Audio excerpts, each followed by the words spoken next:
Naomba tusimame tuweze kupata maombi. Tunaomba. Baba na Mungu wetu ushie mahali pa juu, tazama ni wakati mwingine tunarejelea kwenye madhabahu kupitia mtumishi wako Pastor Semba. Mtumie kama chombo, toa yaliyo yake, weka yaliyo yako. Na Mungu wetu tuweze kukusikia sisi na tuweze kufanya matengenezo. Tuongoze kupitia kwa Roho wako Mtakatifu, kwani ni ombi letu kupitia kwa jina la Yesu Kristo aliye mwombezi wetu. Amen. Habari za mchana. Habarini za mchana. Hamjambo. Hamjambo tena. Karibuni katika kipindi hiki mchana huu.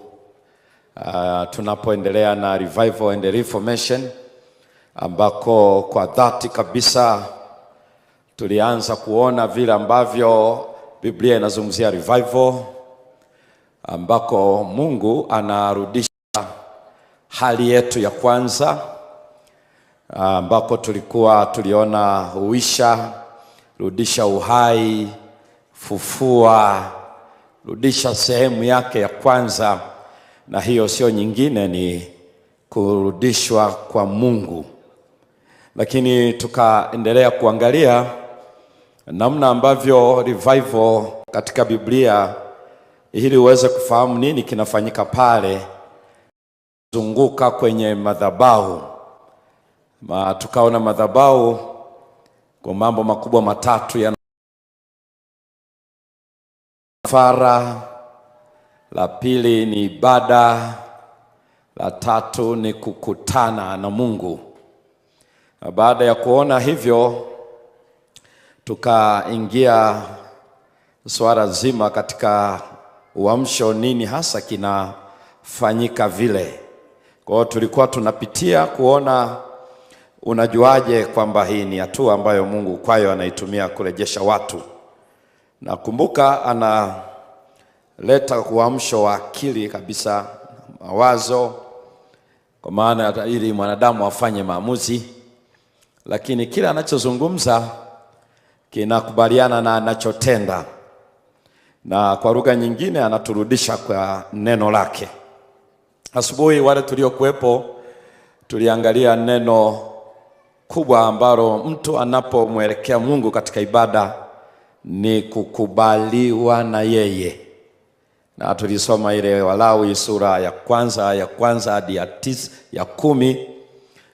Agenda ni kukubaliwa. Ni kukubaliwa.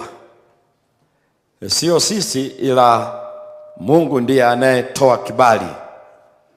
Na ndivyo tulivyoona katika maisha ya Habili na Kaini kwenye ile Mwanzo sura ya 4. Mmoja alipata kibali, mwingine alikataliwa. Na mchana huu wa leo tunahitaji tuangalie hapo kwa undani kidogo zile aya ambazo tulisoma asubuhi, lakini leo tunakwenda kuona mambo makubwa mawili ndani ya kukubaliwa, kwamba ili nikubaliwe kuna mambo mawili ambayo yanahitajika kwa anayeabudu ama anayekutana na Mungu.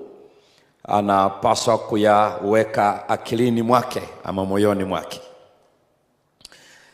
Katika kitabu hicho cha Mambo ya Walawi, hebu soma hapo Mambo ya Walawi, na tutasoma tu sura ya 1 na aya ya 10.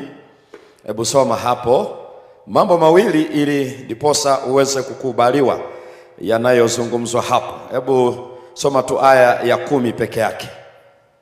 Walawi 1 na aya ya 10. Biblia inasema, na matoleo yake, kwamba ni katika kundi, katika kondoo au katika mbuzi, kuwa sadaka ya kuteketezwa, atatoa mume mkamilifu. Aya ya 10. Atatoa mume mkamilifu. Kuna jambo hilo ambalo linaitwa mkamilifu, limetajwa mara kadhaa katika Biblia, Agano la Kale na Agano Jipya. Hapo tumeangalia tu upande huo mkamilifu, lakini utaona chochote kilichoenda juu ya madhabahu kilikuwa kina sifa moja ya kwanza, kiwe kikamilifu. Sasa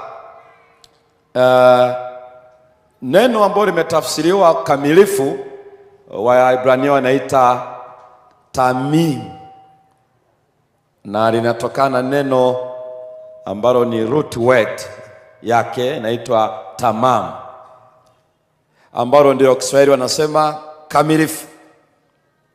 English versions wanasema perfect. Wanazungumzia habari ya perfection, complete, kilichokamilika, sio kilichopungua. Wanasema the whole thing, kwa maana inayohusisha chote kwa ujumla. Chochote kinachoenda kwenye madhabahu must be complete. Kama hakijakamilika, basi hakuna kukubaliwa. Na utaona hiyo lugha iliwekwa pia vizuri zaidi kwenye ile Kutoka, Exodus 12 verse 5 imezungumzwa hapo.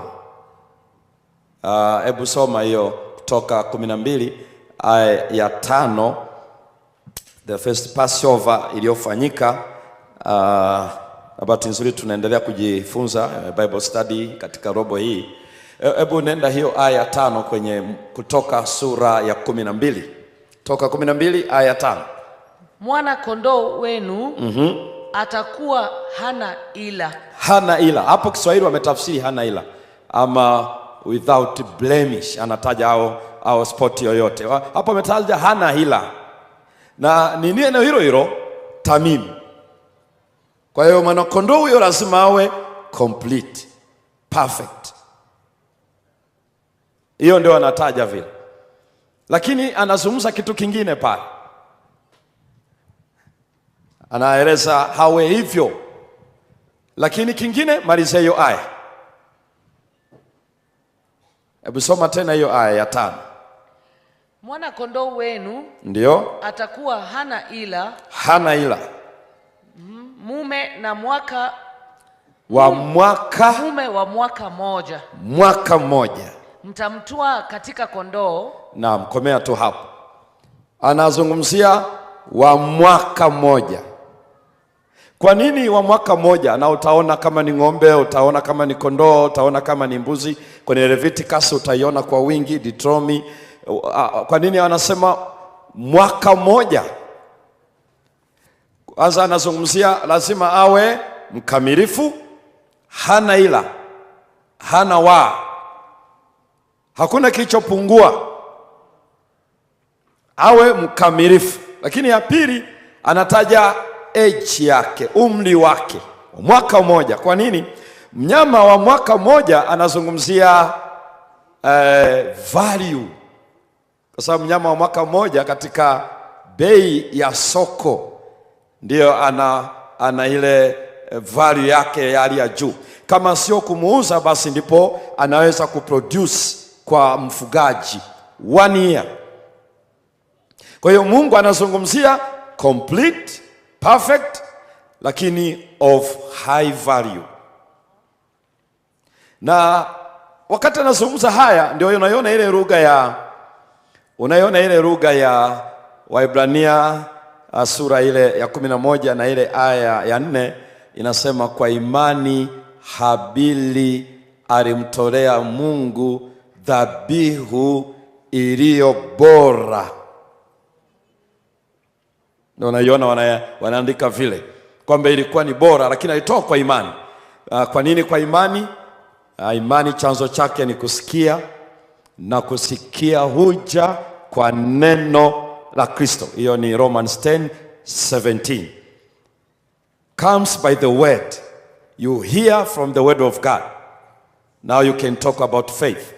Kwa hiyo kama ni alifanya kwa imani, maana yake kama alivyosema Mungu, hakuna kilichopungua kwake. Kwa hiyo inaitwa alitoa iliyo bora. Na ni Kaini, yeye haikuwa bora, kwa sababu alitoa mazao ambavyo Mungu hakusema mazao. Lile neno linasema ni an blood offering, the offering without blood, Hebrew word iliyoko pale. Na unajua kwamba ilikuwa inalenga yeye anayekuja, kwamba anaenda kutoa uhai. Sasa makazi ya mikono, mazao yake hayana uhai, na Biblia inasema damu ndiyo uhai. Ndio maana Mungu alisema msile damu, kwa sababu ndiyo uhai, na inatumika kwa ajili ya reconciliation, patanisho. Anayekuja anaenda kutoa uhai, damu ambayo ndiyo nembo ya uhai. Kwa hiyo Habili alitoa kwa imani, kwa maana ya kwamba kama alivyosema Mungu, lakini pia ilikuwa ni bora kwa maana moja ni kamilifu, tamim, lakini jambo la pili ni ya thamani, value, kwa sababu hivi vyote vinalenga yeye mwenyewe. Sasa anaposema kamilifu, Biblia haijaacha hivyo, imetueleza. Nenda kwenye Walawi 22 aya 18 hadi 22, anaelezea nini maana ya ukamilifu, lile neno tamim. Hebu soma hilo, Walawi 22 aya ile ya 18 hadi 22. Nazungumzia ili mtu apate kibali, lazima iwe ni kwa imani, kulingana na alivyosema Mungu. Alichosema Mungu ndicho cha kwanza kinachofanya akili yangu ifanye maamuzi, according to the word of God, ama alivyosema. Halafu sasa napokuja kukitoa, ninatoa kikiwa kamilifu, hakina upungufu. Hebu soma Walawi 22 aya 18 hadi 22. Nena na Haruni na wanawe na wana wa Israeli wote, uwaambie, mtu yeyote wa nyumba wa Israeli au wa wageni walio katika Israeli atakayetoa matoleo yake, kama ni nadhiri zao mojawapo, au kama ni sadaka yoyote ya hiari watakayomtolea Bwana kuwa sadaka ya kuteketezwa, ili mpate kukubaliwa, mtaleta mume mkamilifu katika ng'ombe au katika kondoo au katika mbuzi. Lakini mnyama yeyote aliye na kilema msimtoe, kwa kuwa hatakubaliwa kwa ajili yenu. Na mtu awaye yote atakayemtolea Bwana dhabihu katika sadaka za amani, ili kuondoa nadhiri, au sadaka ya moyo wa kupenda katika ng'ombe au katika kondoo, atakuwa mkamilifu, apate kukubaliwa, pasiwe na kilema ndani yake chochote. 22. Ndio, mpaka 22. Kipofu au aliyevunjika mahali au kiwete au aliye na vidonda au aliye na upele au aliye na kikoko, hata hamtamtolea Bwana wanyama hao, wala msiwasongezee kwa Bwana kwa njia ya moto juu ya madhabahu. Kwa hiyo inatajwa nini maana ya tamim? Asiye na pungufu chochote. Kama ni pembe awe nazo zote mbili, kama ni kwato ziwe zote zimepasuka na hakuna ukwato moja uliyepata jeraha, kama ni ngozi hajawahi chubuka popote. Yani asipungue hata jino chochote, kwamba ni kwa kuzaliwa ama ni kwa ajali, hakupaswa kuja kwenye madhabahu. Tamim inaelezea it should be complete, perfect. Kwa hiyo yeyote anayemtoa lazima awe ana hakika hana kasoro yoyote hana. Alafu ajue pia thamani yake. Sasa hiyo ndio inaeleza asipozingatia hakuna kukubaliwa.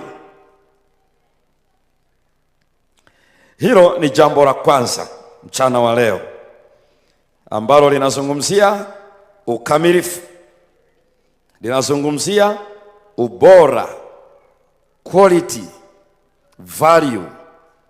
Na ndio maana mtu yeyote anayefanya chochote, iwe ni huduma yoyote anayefanya kwa Bwana, iwe ni utumishi wowote anaofanya, iwe ni utoaji wowote, imradi vina relate na Calvary, lazima iwe na sifa hizo: complete and of value.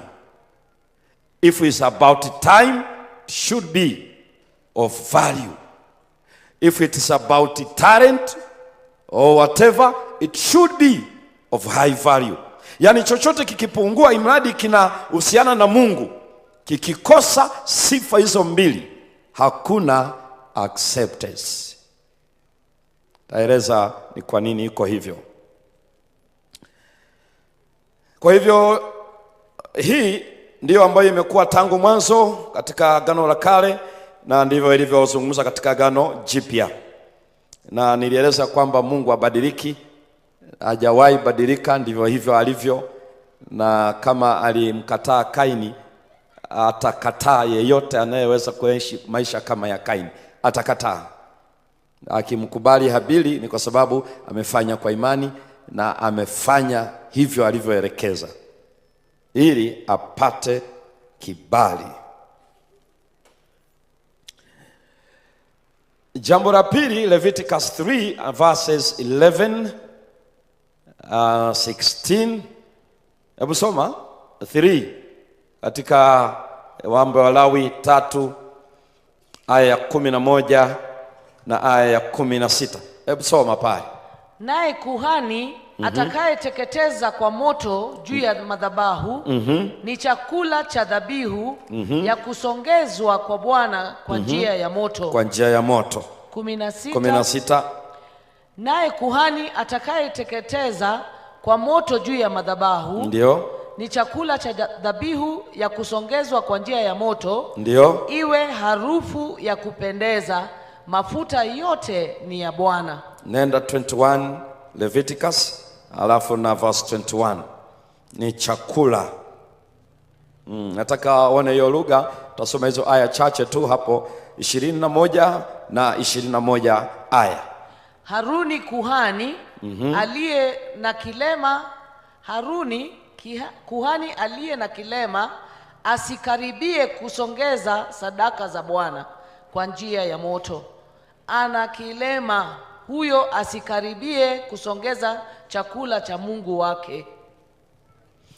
Hiyo sadaka na anayesongeza wote walipaswa kuwa tamimu. Ndio maana ni vizuri kufahamu kwamba jana kulikuwa kuna swali hapa, nikaeleza leo katika uelewa wa Biblia tumebaki na ile ukuhani wa kifalme, kwa maana ya the ministry of reconciliation, kwa sababu the gospel is all about reconciliation, bringing back to original state, kumrejesha kwa Bwana. Na nani anafanya vile? Anatibu ule uhusiano ulioharibika. Ndio inazungumzia habari njema. Lakini ile maana ya kusema labda hii ndio madhabahu, tulisema hapana, hii ni platform, ni elevated place, kwa maana watu waweze kusimama hapa wanaonekana. Kwa sababu ingekuwa ni madhabahu, uweze kupanda juu ya madhabahu, ni mnyama ndiye anawekwa juu ya madhabahu. Lakini pia anayefanya hivyo lazima awe kuhani. Na kama ndivyo basi ukasema hapana, haiwezi kuwa, ukiita hivyo kwa maana ya uelewa wa Biblia, haiwezi kubeba hiyo title. Na hapa anasema hata wale waliokuwa wanafanya hiyo huduma lazima wawe makuhani. Lakini hao makuhani pia asiwe na ulemavu wowote. Na unajua hiyo kazi ya kuhani na kafara vyote vilikuwa vinahusika kwa yeye mmoja ambaye ni mwana kondoo wa Mungu, lakini pia ni kuhani mkuu. Kwa hivyo ndio maana sadaka lazima iwe complete, lakini pia kuhani lazima awe complete, asiwe na ulemavu wowote.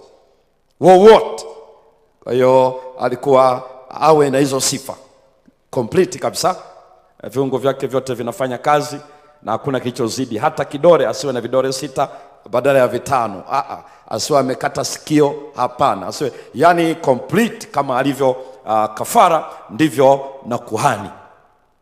Kwa hiyo anasema ni chakula cha Mungu. Na ndio maana kilikuwa kinachomwa chote kinateketea. Kwa nini ni chakula cha Mungu? Ni harufu ya kupendeza. Mara nyingi huwa tunaposoma kwamba Yesu alipobatizwa, Yesu akapanda, Biblia inasema sauti ikasikika, huyu ni mwanangu mpendwa nayependezwa naye. Unajua ile lugha haijaanza leo, ni ya kule kabisa. Kwa nini anasema nayependezwa naye? Ni harufu ya kupendeza, ni chakula cha Mungu. Ndio maana hakuna kuhani, hakuna Mwisraeli aliyetoa sadaka hiyo aliyepata sehemu ya sadaka ile, hakuna. Ikiwa na maana ya kwamba katika swala zima la kukubaliwa, hatupati chochote katika maisha yetu isipokuwa kukubaliwa. Na hii inazungumzia kwenye akili ya kila anayeabudu.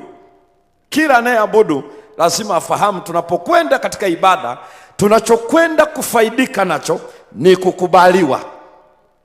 Na ili tuweze kukubaliwa, Mungu anafundisha lazima ibada iwe ya kweli. Ndio unaona ile lugha, Mungu anatafuta waabuduo halisi, waabuduo Baba katika roho na kweli, kwa maana ya value pamoja na ile tabia ya iliyokamilika. Kwa sababu swala la kupokelewa halipaswi kupungua. So revival and reformation katika maisha ya kila anayeabudu, ili aweze kukubaliwa, kwa sababu ni swala la kumrudisha kwa Mungu. Yeye anatuumba kwenye wafahamu wetu kufahamu hivi, ili tuweze kukubaliwa, anatutangaza kuwa wakamilifu. Na unaona ndicho alichozungumza kwenye kwenye kitabu kile cha Mwanzo 17 mstari wa kwanza. Mungu wakati anajitangaza kwa Ibrahimu, uende kwa ukamilifu. Neno hili leta mimi. Ama ndio ile lugha unayoona Yesu akizungumza kwa wanafunzi ile hotuba ya Yesu juu ya mlima wa Mzeituni, wakati anazungumzia kwenye ile Mathayo 5:48, mtakuwa wakamilifu kwa kuwa Baba yenu wa mbinguni ni nani? Ni mkamilifu. Kwa habari ya perfection. Kwa hiyo inasema mbingu zina agenda ya kuturudisha kwenye ukamilifu. Kwa hiyo akili zetu, maneno yetu, utendaji wetu. Ndio maana hiyo yote ni kuturudisha kwenye ukamilifu. Na kinachotupeleka pale imeandikwa by faith, kwa maana ya neno lake.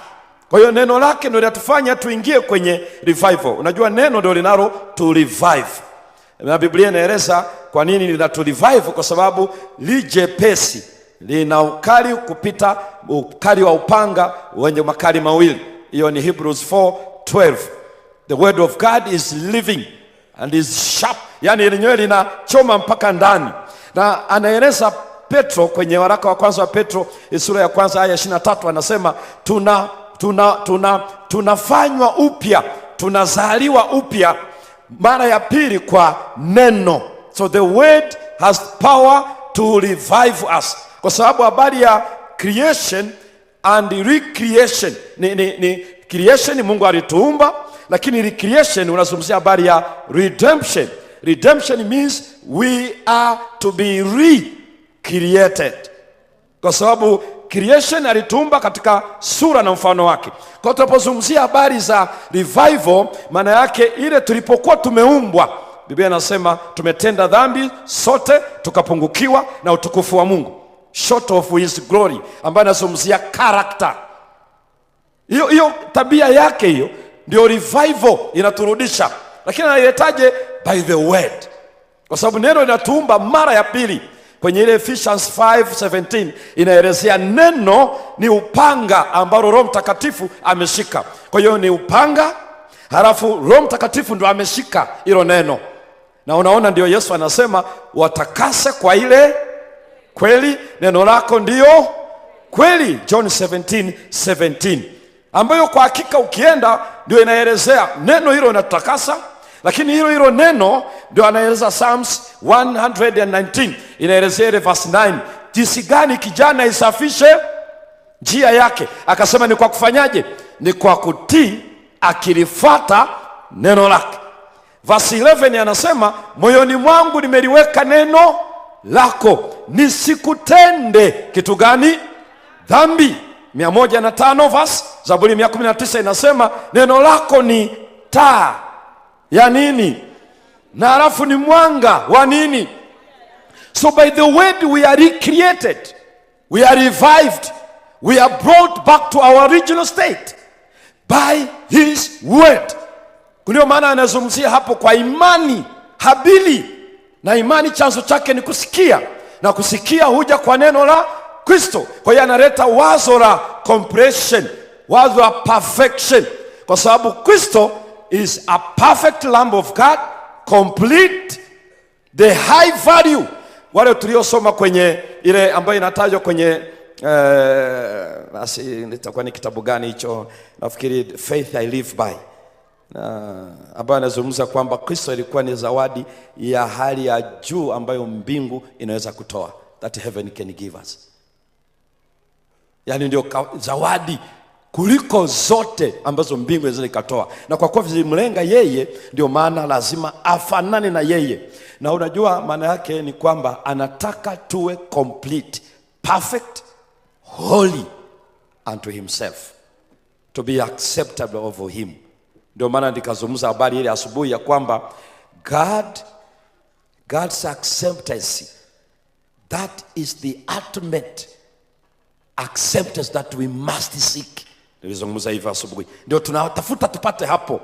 Na sisi tulioko hapa, wewe pamoja na mimi, ili tuweze kubarika, pale kwenye Leviticus 1 verse 4 anasema kuleta yule mnyama weka mkono. Unajua Kiswahili kinaweka sio vizuri kama ilivyotajwa pale, hata Kiingereza na version yake, lakini ile neno linalotamka hapa linaitwa samak, neno la Kiebrania. Tulin, hata ukiangalia tulin maana yake lay hard maana yake kama ni hii hapa, ukimleta yule mnyama unaweka mkono, unaegemea kiasi kwamba ukitoa hii unaanguka. Ile neno unayosikia mtwikeni fadhaa zenu zote, maana yake unaenda kwa Yesu, unategemea kila kitu kwake, akiondoka unaanguka chini. That's the word samak. Press yourself over. Usibakize sehemu yoyote ambako unaweza ukasimama peke yako. No, msimama juu yake yeye mwenyewe. So you lay hard on him, kwa sababu ndio substitute yake. Tegemea yeye. Ndio maana bila yeye hakuna acceptance. Bila yeye, ndio maana tunasema bila mimi hakuna anaweza kufika kwake. Kwa hiyo anaweka mkono, maana yake anategemea Mungu alichotaja kufanya, na sio kingine, ni habari ya kifo chake. Kwa hiyo ili niweze kukubalika. Kwa hiyo revival inaleta wazo la complete, perfection, completion, the holiness. Ndicho kinacholetwa kwenye revival, na tunapata hivyo kwa sababu ya kafara. Kuanzia kesho tutakuja kuangalia vizuri in deep hiyo kitu ambacho tunakiona hapa, ili Mungu anirudishe kwenye original state. Nina sehemu ya kufanya na una sehemu ya kufanya. Naona maswali hapa, sogea tu kama hapo na maswali, kwa sababu yale ni fundisho, it's a Bible study on revival and reformation. Ni vizuri tuelewe ni nini maana yake, because revival is not feelings, it's not about feelings. It should be brought by the word. Na ndio maana iko pale, na nazidi kusitiza. Kama una swali njoo tu hapa kuokoa muda. Una swali njoo tu hapa. Naomba microphone nyingine. Ili apate nafasi ya kuuliza.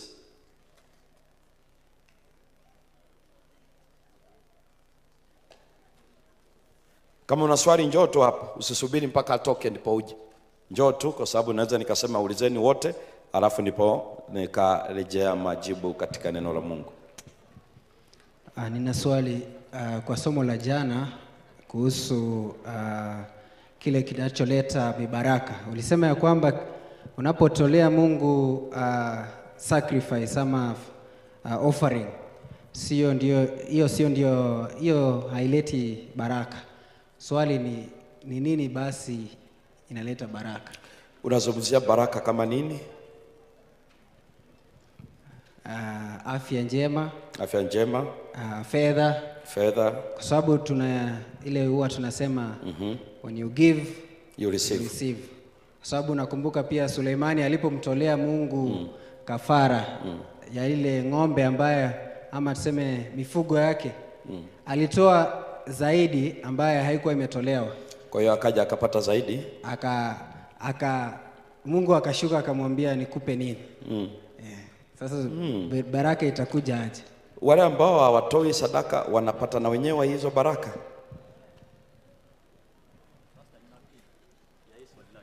Ngoja kwanza. Wewe kaa hapo na swali yako ambao ni B. Ninakuuliza, kuna watu hapa Eldoret ambao hawatoi sadaka na wana baraka hizo? Do you have such people? Kidhani si unadhani? Are you not? Now come back to our study, Bible study. Kwamba kafara inalenga wewe ukubaliwe na sio wewe upate earthly support. Unaona info inayoonyesha hapa? Uliiombea ije? Wewe inakuja. Inakuja kwa ratiba yake. Do you know what does it mean when God brings rain? Ukisoma kwenye Biblia inasema ndiye anaye sustain, ndiye anaye give life. Utakuja kuangalia jambo hili. Ni kweli kabisa, understanding ya watu wengi wanadhani utoaji wa sadaka, utoaji wa zaka ni kupokea maisha ya sasa. It is very wrong. Endelea tu kuhudhuria. Very wrong. When we give, it's not to receive. It's about acceptance. We join the plan of God of salvation. We are talking about Jesus Christ. Na ndio maana tuna watu here in Kenya, we have people in Tanzania, they don't even know God and even they reject him. But they still live and they have earthly support. It will be very difficult for them to explain. Na ndio hiyo kama ni mwanafunzi kazi yako unasoma na wako wasiomjua Mungu na wana perform wonders in school na hawatoi chochote, uje uendelee kuja hizi ndani ya siku chache utasikia Biblia inachosema. Yaani habari ya earthly support, Mungu ni mwaminifu na ana supply to all of us. Unaona hilo jua linawaka? Likiwaka hapa Eldoret ni waaminifu tu linawawakia, ama linawaka mpaka kwa wapagani? Kila mtu. That is your God. So ninajua unauelewa huo kwamba when you give you receive money, you receive with this back. Lakini when you talk about revival, talk about the altar, you don't benefit when it talks about earthly support. You only accepted by him. It's about Jesus Christ. Kama ni habari ya kilimo, habari ya mazao, habari ya shule, habari ya ajira, habari ya whatever, sio hapo. Ndio maana unaona Yakobo wakati anatoka kule kwa mjomba wake alikuwa na mifugo mingi sana, lakini siku ile akata na reso na yule angel, alipogundua ndio hiyo nilikuwa namuomba, alisema sikuachi mpaka umenibariki. Alibarikiwa nini? Na alikuwa na mifugo ya kutosha mpaka na divide.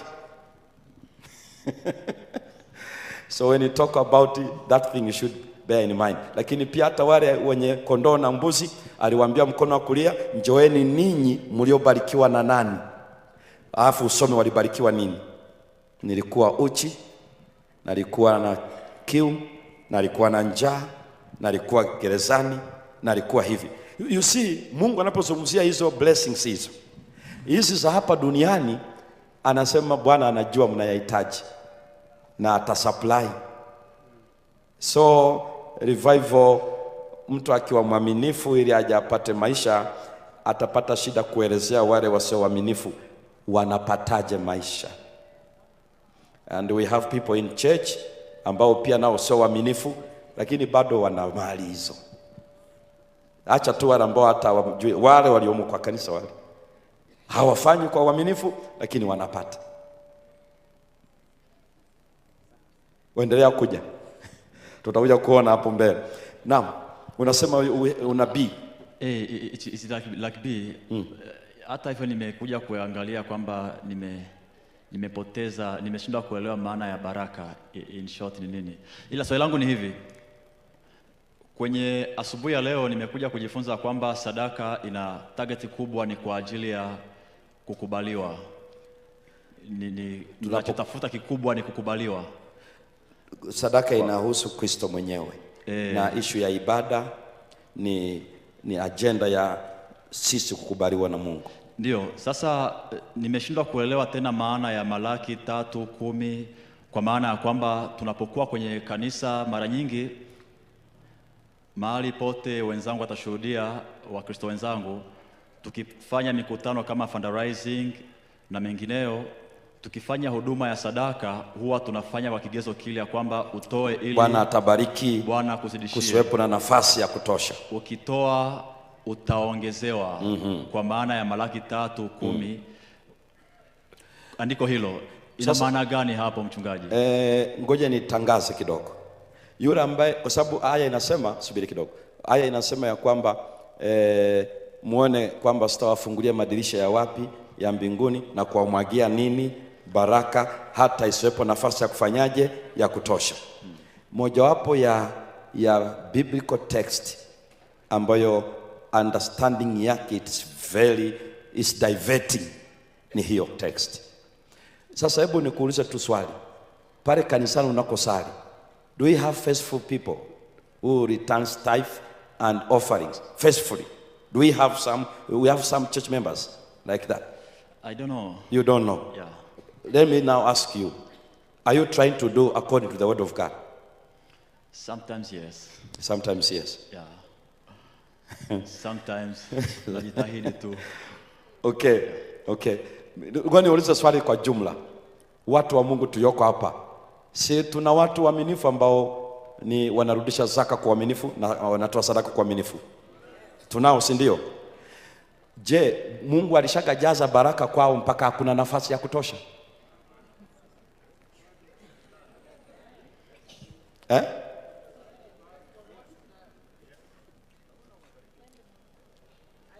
I think depending on what tumechukua kama mibaraka. Labda mibaraka watu wamechukua kama ni mali, ni fedha, ni mambo fulani. According to his question, ameweka hiyo ground kwamba tunapofanya fundraising tuna quote Malachi, kwa maana ya kwamba ukitoa 2,000 unakuja kupata wewe zaidi ya 2,000. Ndio question yake ilipo. Ndio sasa mimi nauliza, katika understanding hiyo tuna watu waaminifu, ndio. Je, wanaweza wakatestify kwamba wao Mungu alishakajaza hata wahitaji tena? Do we have them? No. If we don't have them, then our understanding is very wrong to that text. Hata huyo mwenyewe anayesema ukiweka utajaziwa, nendo umuulize kama alishakajaziwa kwake. Saa nyingine ni vibaya sana kutapeli watu wamekuja kwenye ibada. We must go back to the word. Hii misunderstanding of the text. Na unajua hii ina madhara makubwa. Mtu anakuwa mwaminifu mwaka wa kwanza, wa pili, wa tatu, wa nne, wa tano, Pastor Semba anakuja na encourage, halafu haoni chochote. Alikuwa ni wholesale, anaingia kwenye retail. Inatoka hapo wanafunga duka biashara. Halafu anakuja anasema ukitoa Mungu atajaza. Mwisho anakuambia hapa tumia akili yako mwenyewe. Kwa hiyo watu wanaacha kuwa waaminifu kwa sababu haoni chochote. It's like mtu anayesema, mwanamke anasema wewe binti ukiwa mwaminifu lazima hata utafunga ndoa. We don't have such text in the Bible. The Bible says be faithful unto death. Si wewe mwaminifu mpaka uolewe. Hiyo ni Deuteronomy ngapi inayosema ukiwa mwaminifu lazima uolewe? Hii ni vitu ambavyo Ibilisi anavifurahia kwa sababu vitatu discourage kuwa faithful to God. Na pale tunapokuwa tujafahamu text na ninamalizia, uliza mzee, nataka tuombe. Na uliza tu swali. Asante pastor. Mwanzo kabisa nashukuru kwa mafundisho mazuri. Langu tu ni kuuliza swali. Katika mpango wa wokovu kuna hatua 3. Justification, sanctification and glorification. Na tukiangazia ibada za hekalu zamani, ilikuwa ni kwamba iweze kuwafundisha wana wa Israeli, hata na sisi wana wa Israeli wa leo, mpango wa wokovu ambayo kwa kweli Kristo aliweza kukamilisha. Kafara zote zinazotolewa sasa, je, ina umuhimu gani? Kwa sababu kwa mfano kule Israeli sasa wanajaribu kujenga hekalu la tatu, the third temple at the Temple Mount. Na wao kweli tunaona ya kwamba hawaelewi mpango wa wokovu ambao Kristo aliweza kutimiliza. Sasa tunapoangazia kafara zilizotolewa hekaluni, tumeelewa vizuri pastor. Naam kabisa, ilikuwa ni kafara isiyo na waa, safi, quality with the value. Sasa tukiangazia kafara ambazo tunastahili kuweza kutoa kwa imani na ukamilifu kwa sasa, je, ni kafara iliyo aina gani? Kuna toleo kurudisha zaka na sadaka kamili, na ningependa tu uweze kufafanua na ili tuweze tukimaliza msururu huu wa mafunzo tuwe tumeelewa vizuri. Asante pastor. Naamini utaendelea kuja sanctification and glorification. By the way, glorification mpaka aje, tuko katikati ya hii sanctification. Kwa hiyo endelea tu kuja uone vinalivovu namna gani kwenye habari ya revival and reformation.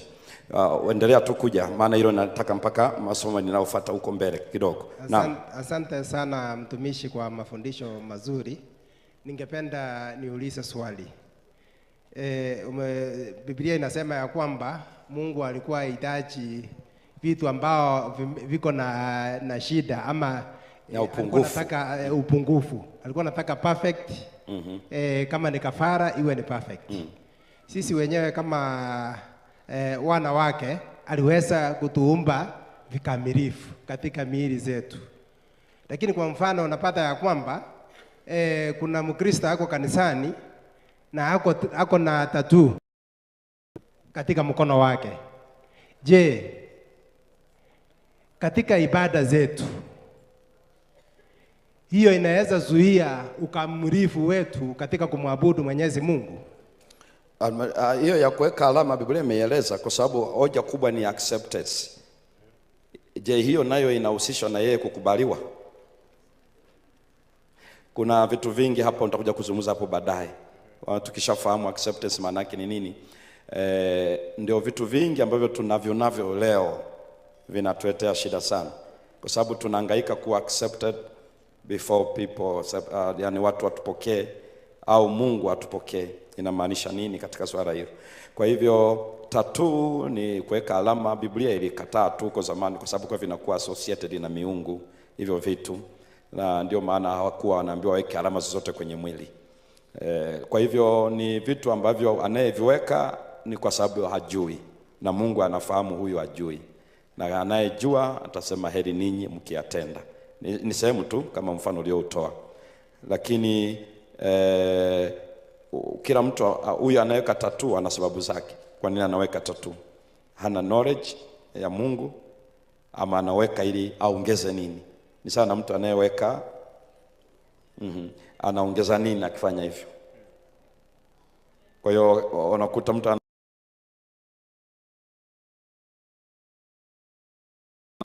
sio kwamba inaongeza chochote, au mtu anaweka rangi kwenye kucha. Inaweza zuia ibada zetu zisikuwe perfect jinsi vile Mungu anahitaji. By faith, by the word of God. Yeah. When God reveals his will, we are the one to accept God's will. Yeah. If it's not revealed, then we have nothing to do, because we don't know. Kwa hiyo kwa sababu kuna two groups of people, those whom God allows their will to reign, and those who allows God's will to reign in their lives. So kama hawajafahamu, maana yake Mungu yeye kwenye swala la kuokoa is a champion. When it comes to the issue of saving people, God is a champion. He knows how to save us. Lakini sisi yaliyofunuliwa ni ya kwetu, na Mungu anatu expect by his grace to live out his word. Kwa hiyo kwamba ita affect inategemea huyu mtu anaelewaje neno la nani, la Mungu, kwa sababu inakuja thought, speech and deeds or action. Vyote revival and reformation bring back. Kwa hiyo kama anafahamu na hatendi, neno limefunuliwa kwake, itakuwa ni changamoto kwake. Siwezi kusema imemwaffect, nasema itakuwa ni challenge kwake, kwa sababu ataonekana hajaishi kwa imani. Lakini kama ajui, then Mungu ndiye anayejua huyo ajui. Na bado alisema wasamehe kwa kuwa hawajui watendalo. Mungu atubariki. Niombe mtu wa Mungu mmoja hapo aje atuongoze kwa sala. Karibu. Na kesho asubuhi nitaanza kuingia deep kwenye issue ya revival. Kwa hivyo ukiwahi kufika itakuwa vizuri zaidi. Na Mungu awe nasi. Na tuombe.